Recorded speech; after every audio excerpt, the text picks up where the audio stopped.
I play with energy. I feed off of energy. Just to be going out there and just putting on a show.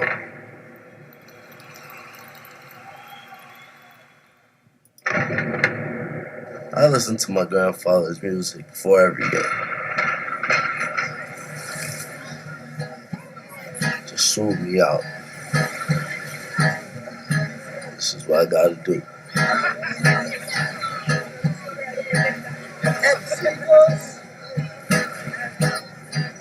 Movement of the people. I miss a hip seater. Come on. Movement of the people, yeah. Let me tell you, in the movement of the people. Love of sports came from my grandfather, I believe. So he loved soccer, you know. I guess if he wasn't a musician, he'd probably be a soccer player. I guess that got passed down to my father. Yes. Give thanks, brother Jojo. Yeah. Man, always, when Jojo play, man touch my heartstring, you know?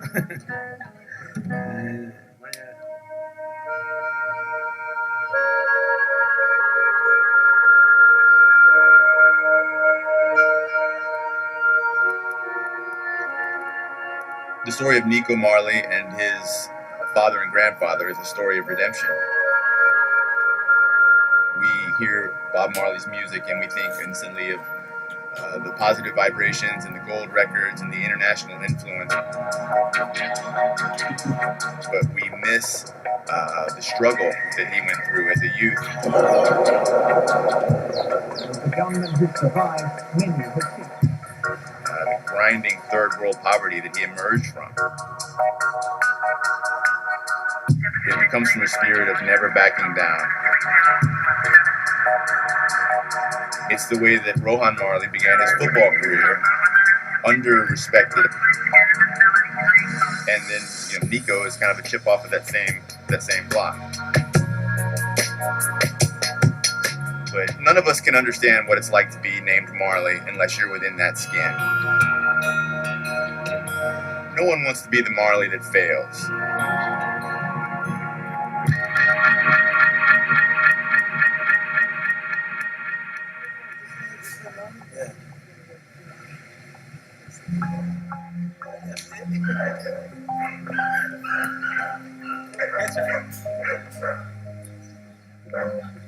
Yeah, we're at 56 Oakwood right now, Bob Marley Museum.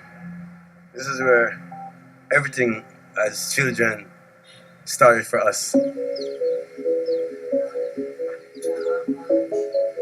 Getting to know our father, his way of life, and the principles. This is the house where everything began.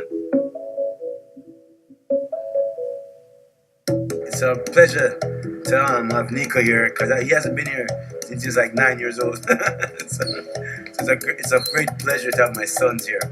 What? You got to see the boys in the yard. Yeah, this is growing up in Spanish Town, being Bob Marley's son.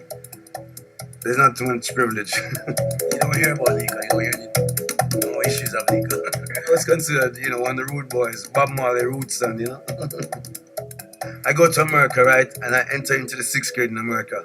What's popular is the Miami Dolphins, 1984, when Mark Clayton, Mark Duper, Dan Marino. I started to take a liking onto football. Like, I started to really like the game.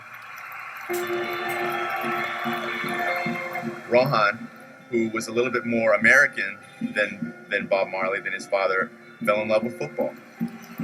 So that was his athletic call. We were a clinic at Miami. Badass bunch of dudes that came in and danced on your field and kicked your ass. Period.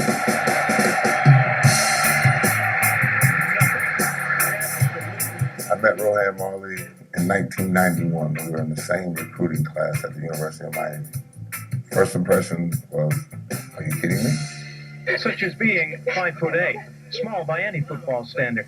But he makes up We talk about football. He's a 5'8" guy at 200 some pounds and when he decided he was coming from safety, he was gonna play linebacker, we all looked and said, "Hey man, you gotta be crazy." And he was like, "Listen, I gotta be close to the line. I gotta hit him." And oh my God, did he hit him?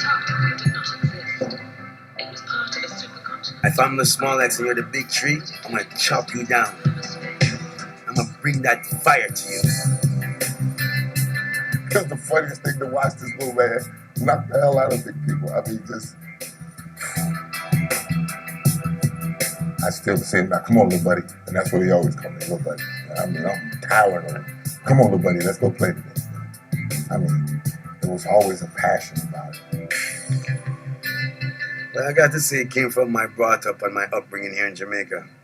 And you're a little boy, you still have to be responsible and be man enough that you can hold your own, being able to defend your rights as a human being. And then we translate that into football.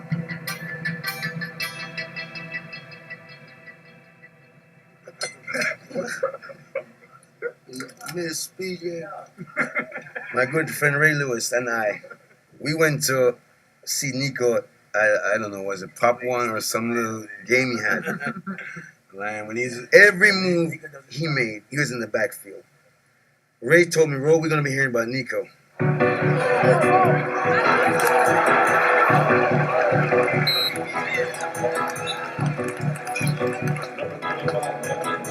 First of all, is his smarts. He was really a student of the game. He's intelligent, he's quick, he's strong, he's filled with energy.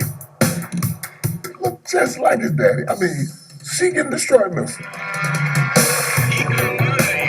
I'm 5'8". I play linebacker. People expect the 5'8" linebacker. Well, they don't expect the 5'8" linebacker. So.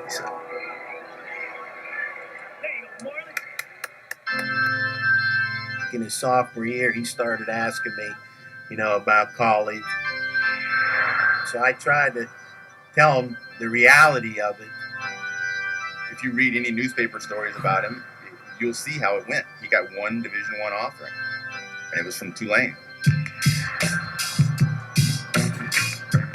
I was in Coach Ryland's office, and he showed me this kid. He was like, "Do you like this kid?" And then every time I see him, he was hitting somebody. I'm like, "Yeah, I like this dude." I just thought he was a hitting machine. He hit everything. He's a great tackler. He was like, "That's Bob Marley grandson." I was like, "Man, I like that kid. We need him." I know going to college that they're not thinking that he's going to play. They're thinking they're going to redshirt him. Yeah, it's always hard to start a freshman. You guys who never played before, but after the first scrimmage, you just made too many plays. We knew then that we had something very special.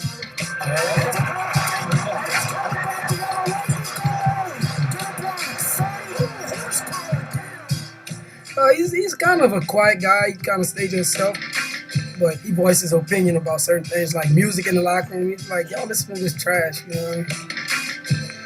His enthusiasm when he brought to the team was one of the reasons why we went to the bowl game last year. Nico led them to their first bowl game in more than 10 years.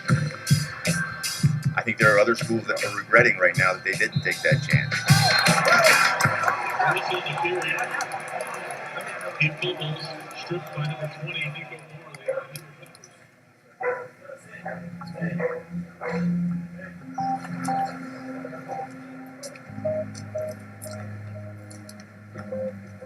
This is where the blood is, This is my father's blood, sweat, and tears right out of here,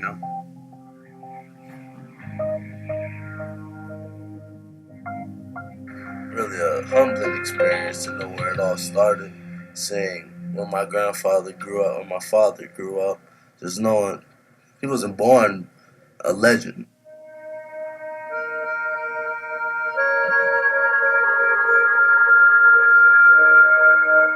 Yeah, my father has given his all to humanity. His blood, sweat, and tears every day when he performed, when he lived his life. Every day was based on him doing more for people. A lot of people want something from the Marleys, particularly here in Jamaica. It is still an impoverished nation. The Marleys put things in those people's hands many times but it's an ongoing struggle to deal with that. The responsibility of being Bob's son still, regardless of what you have or who you are, where you are, the responsibility of being a Marley is like you can't hide from yourself. You know what I mean?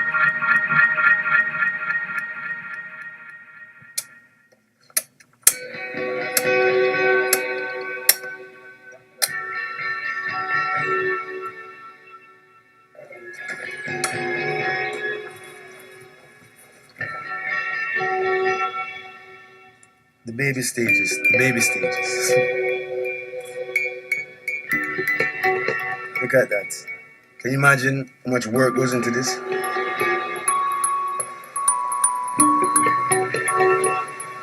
A brethren said to me, you know, Rowan, there's a nice farm in Portland that I think belongs in the Marley family. I said, you know anything about coffee? They said, Mr. Marley, we've been farming coffee all our lives. I said, all right, we're in the coffee business.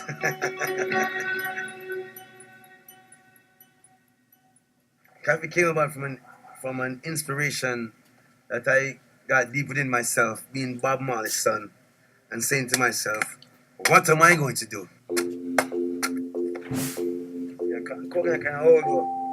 You have all this teaching, you have all this goodness, now you gotta be able to continue it.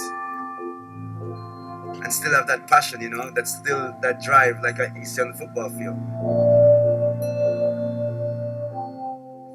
Farming is patience, of course, because you don't know what the elements you're going to face coming in the coming years. It's like a child, and it's how you nourish a child and how you treat a child, the child will grow from that. And this is what this is. We're now a fully certified organic farm.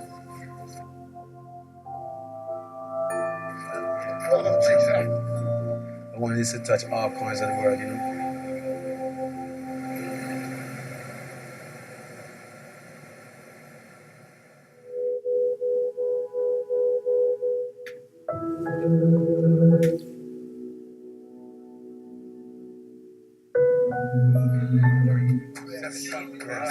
My father, he'll call me a random time during the week, like, yo, you're on the beach?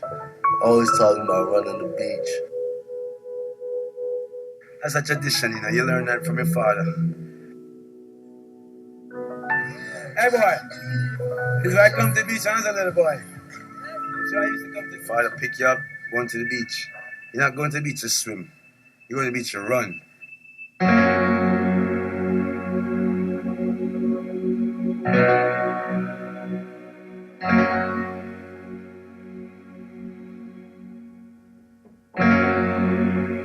The common thread that connects the three generations is this spirit for which I can't really find a word.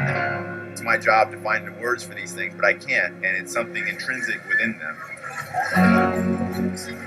Passion, really. I think it's more passion that makes us do what we do. Making people proud, making something for myself, having a foundation, doing it as my father and my grandfather did.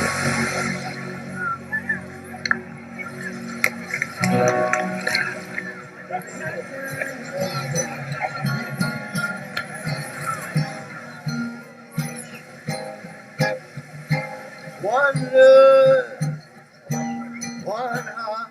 I want Nico to continue to excel in school, but I also want him to enjoy his passion. Love what he's doing and have fun.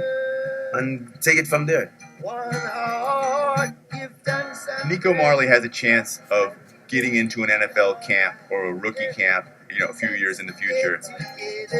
I think, he's going to force them to give him a look. We have to have tangible hopes. And once you have tangible hopes, we can make those hopes become reality. You know, that's why we come from 56 Hope Road.